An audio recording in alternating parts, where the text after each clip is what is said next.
I'm here to talk about success, right?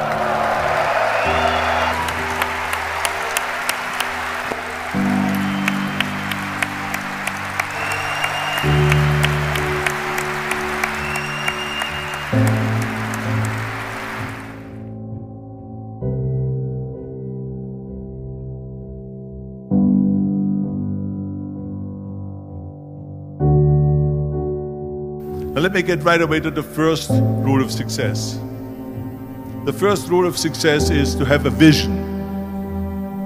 You see, if you don't have a vision of where you go, and if you don't have a goal where you go, you drift around and you never end up anywhere.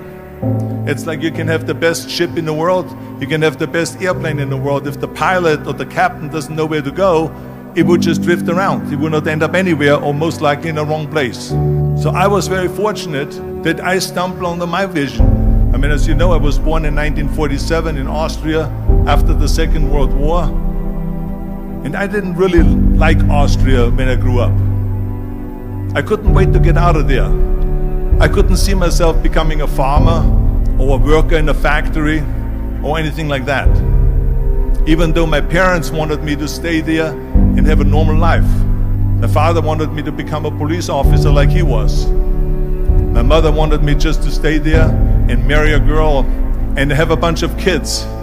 But that was their vision, not mine.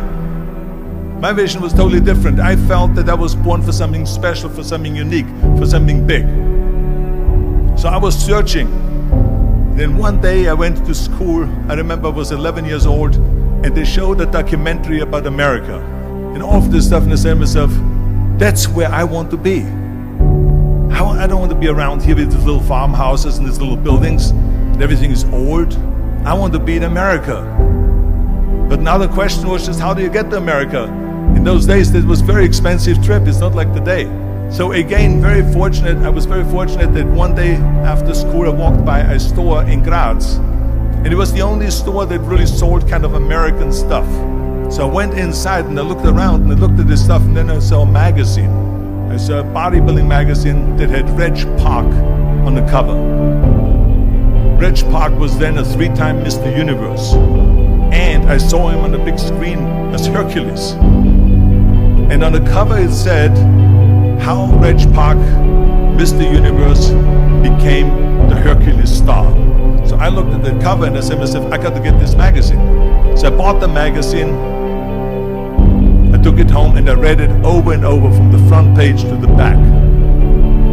It had everything in there, how he trained, how he was working out in Leeds, England, in a factory town, how he worked out every day for 3-4 hours and became the strongest man of Europe, and how he won Mr. Europe, Mr. Great Britain, and then eventually Mr. Universe.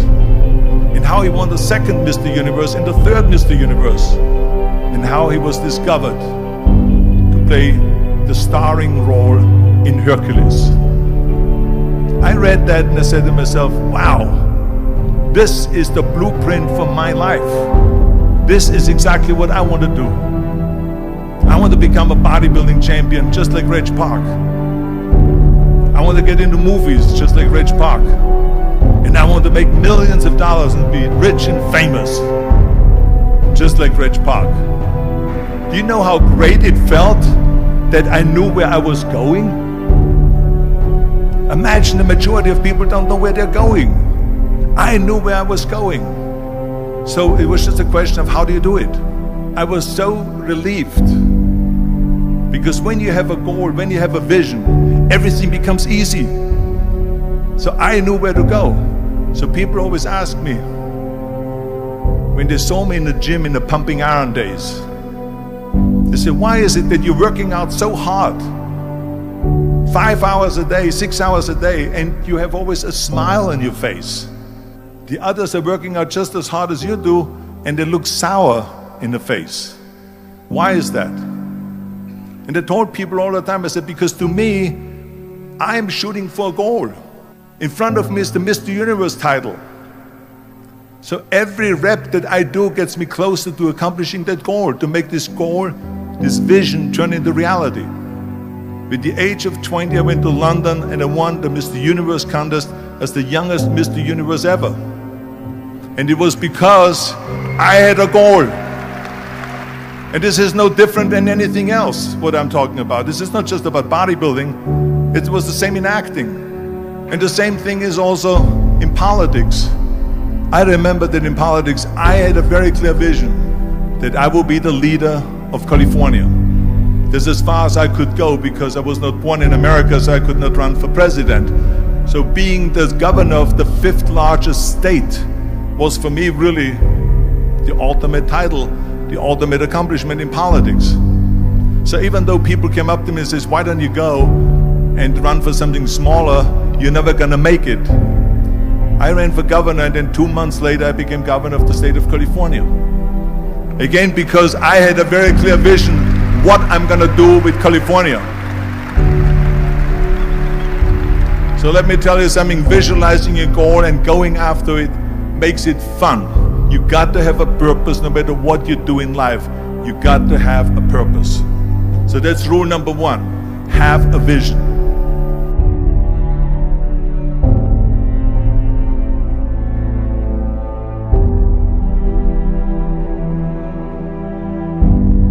Rule number 2 is, don't listen to the naysayers. Everything I ever did, the thing that I heard out of people's mouth was, that's impossible. That can't be done. Or no. I remember when I wanted to be a bodybuilding champion, including my parents and everyone else around me, said this is impossible. That is exactly what I heard, and of course I proved to the people that it can be done. So whenever someone said to me, it can't be done, I heard it can be done. When they said no, I heard yes. And when they said it's impossible, I heard it is possible. Because I am a strong believer. I'm a strong believer what Nelson Mandela said, that everything is always impossible until someone does it. Well, I'm gonna be the one that said to myself, I'm gonna do it and I'm gonna show it to them. Maybe it has never been done before. That's perfectly fine with me. But I'm gonna do it. And I did not listen to the naysayers. The same was also when I went into not just in bodybuilding, they said no. When I wanted to come to America, when I wanted to go to America, they said it's impossible. There's no money that you have to fly even over there. You have no money when you go over there to live with. And what do you think, they're gonna wait for you? They have plenty of big bodybuilders over there. It was all no, and it can't be done, it's impossible. And I remember then that the same thing happened also when I went into the show business. I won 13 World Bodybuilding Championships altogether, and now I said to the agent, the Hollywood agent, I want to get into movies. He said, that's funny, Arnold. I asked a studio executive, I say, I want to get into movies. I want to be a leading man. He started laughing. So they all say it's impossible. I said, why is it impossible? He says, because look at how big you are. You weigh 250 pounds.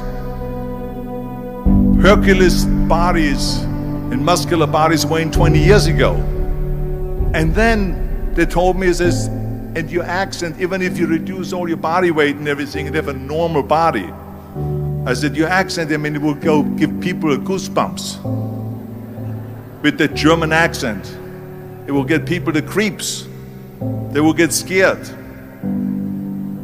He says, no one in Hollywood ever has become a leading man that had an accent. That's the kind of stuff that they heard. They said, no, you see, it's impossible. And plus your name who can pronounce Schwarzen Schnitzel or something like that. No one can pronounce that, so forget about it, Arnold. This is the kind of thing that I heard. Now that's very encouraging, isn't it? But you know something? I didn't give a shit.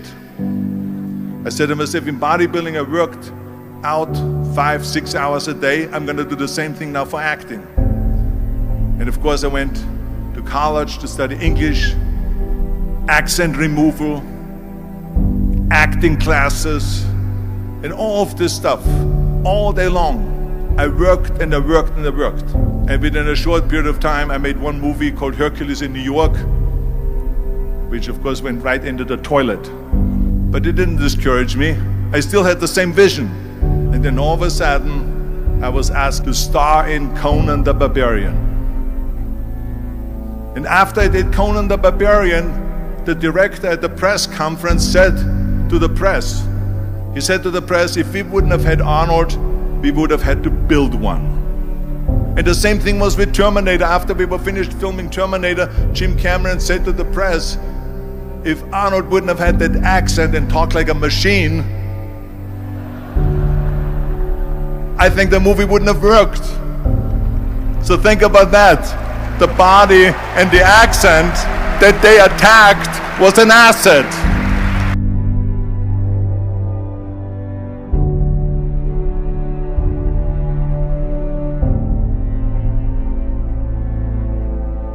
And the next thing, the third point that I'm going to make to you is work your ass off.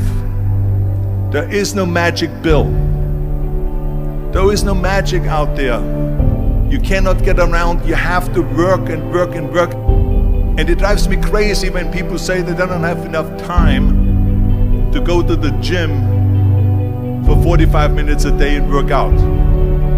Or to do something for 45 minutes to an hour a day to improve. If it is physically improve or if it is mentally to improve. Imagine you read 1 hour a day about history. How much you will learn after 365 hours in 1 year. Imagine if you will work on the business, on some business that you want to develop every day for an hour. Imagine how further along you will go and get. So it drives me nuts because we have, when people say we don't have the time, we have 24 hours a day. We sleep 6 hours a day, so that gives you still 18 hours. So there's someone shaking their head out here in front. They say probably, I don't sleep 6 hours, I sleep 8 hours, right? Or just sleep faster. So we have 18 hours a day. The average person works around 8 to 10 hours. So let's assume it's 10 hours, so if you have 8 hours left, then you travel around an hour a day, maybe 2 hours a day. So now you have still 6 hours left. What do we do with the 6 hours? Then we eat a little bit, then we schmooze a little bit, talk a little bit to people and all that stuff. But you can see how much time there is available if you organize your day. So you got to work hard. I mean, let me tell you something. When I went to America, I went to college. I went and worked out 5 hours a day. And I was working on construction. Because in those days in bodybuilding, there was no money. I didn't have the money for food supplements or anything. So I had to go to work. So I worked on construction.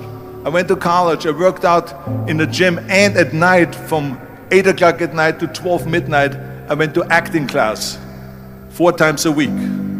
So I did all of that. There was not one single minute that I wasted. I became very friendly with Muhammad Ali in the 70s. And Muhammad Ali worked his butt off.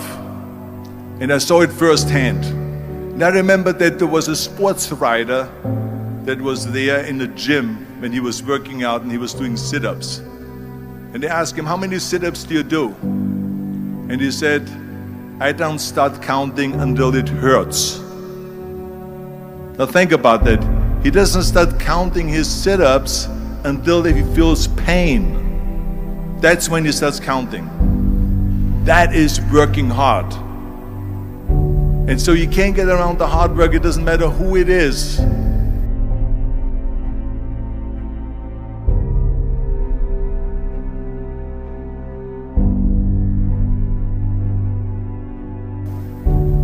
Well, I hate plan B.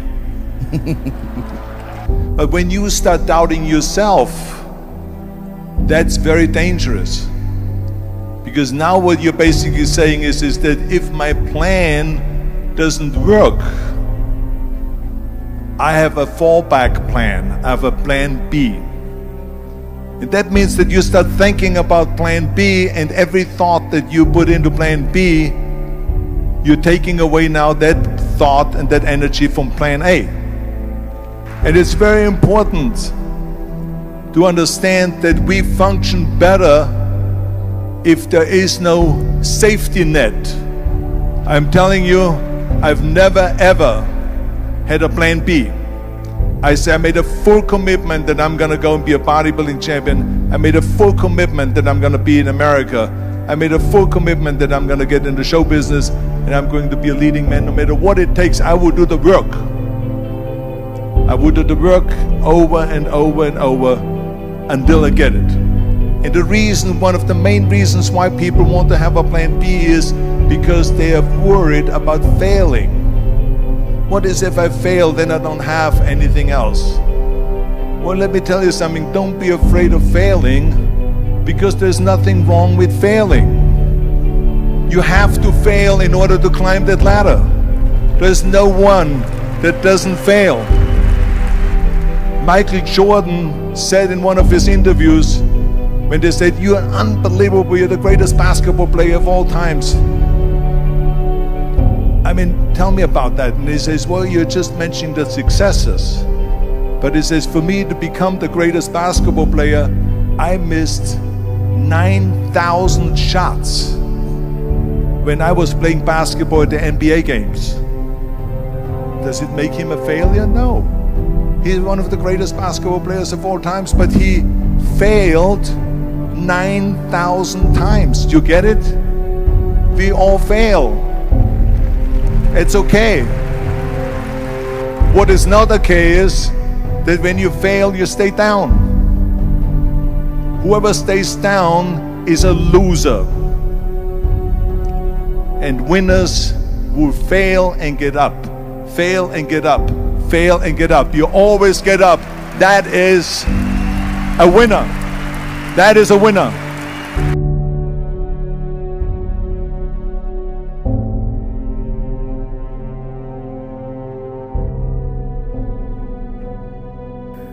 This is one of my 6 rules to success.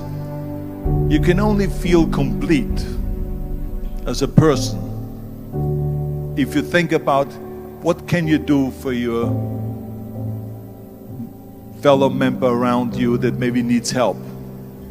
I was an immigrant going to America, and I saw how America was the most generous country in the world. I mean, they opened up their arms to me, they helped me, they invited me for Thanksgiving dinner. The people, they brought me, the bodybuilders in the gym brought me plates to my apartment because I had no plates, I had no silverware, I had no bedware, I had no pillows, I had no blanket, I had no TV, I had no radio, I had nothing.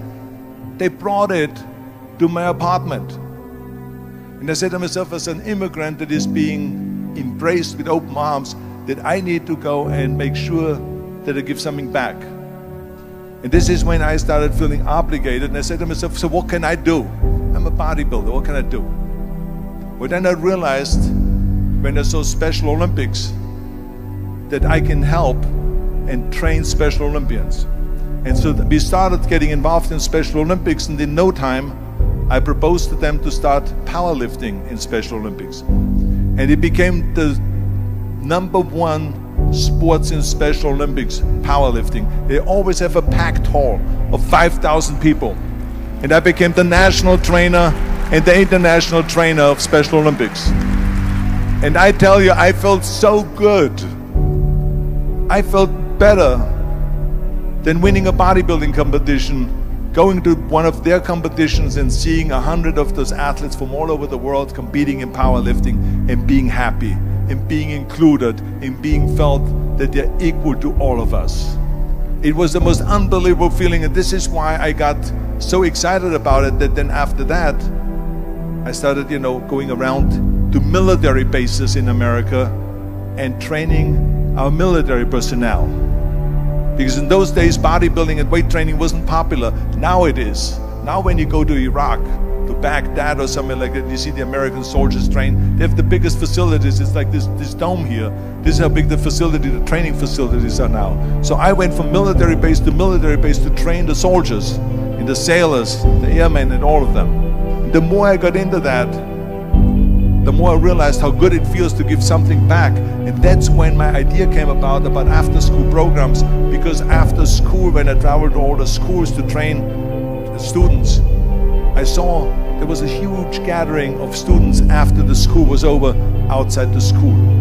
And I asked the school principal, what are all the students doing? He said to me, Arnold, you have to understand that 70% of the kids in our schools, they come from parents where 70% of the parents are both working. So therefore there's no one there picking them up. So that's got me the idea to start after-school programs, to keep those kids in school while the parents are working, and to offer them homework assistance, tutoring, sports and fitness programs and arts programs, music and painting and so on. And it became a huge success. Then, of course, when 2003 happened, where there was a governor's race in California, I said to myself, now is my chance to jump in there and to really give everything. And people said to me, are you crazy to run for governor? When you're governor, he says, you cannot go and make movies anymore. I mean, I know that you can't run the state and make movies. Of course not. He says, well, you would lose all these millions of dollars. I mean, you're getting 20, 25, $30 million a movie, you will lose that. I say, I don't care. I say, all the money that I made is because of America. My success is because of America. Everything that I've accomplished is because of America. I say, so for me now to give something back for 7 years and not to make money makes no difference to me. I say, I'm gonna do it. And I jumped in the end of the race and did it. And let me tell you something. I'm not poor because those 7 years I didn't get paid. I'm perfectly fine. And it made me feel good that I could give back to America.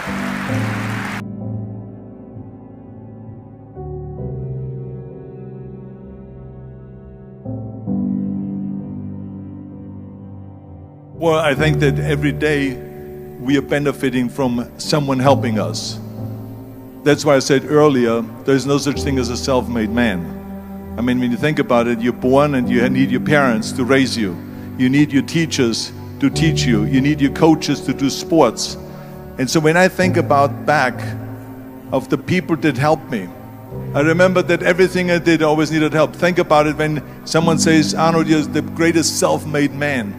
I said, you can call me anything you want, but don't ever call me self-made man. I said, because I did not get to that point by myself.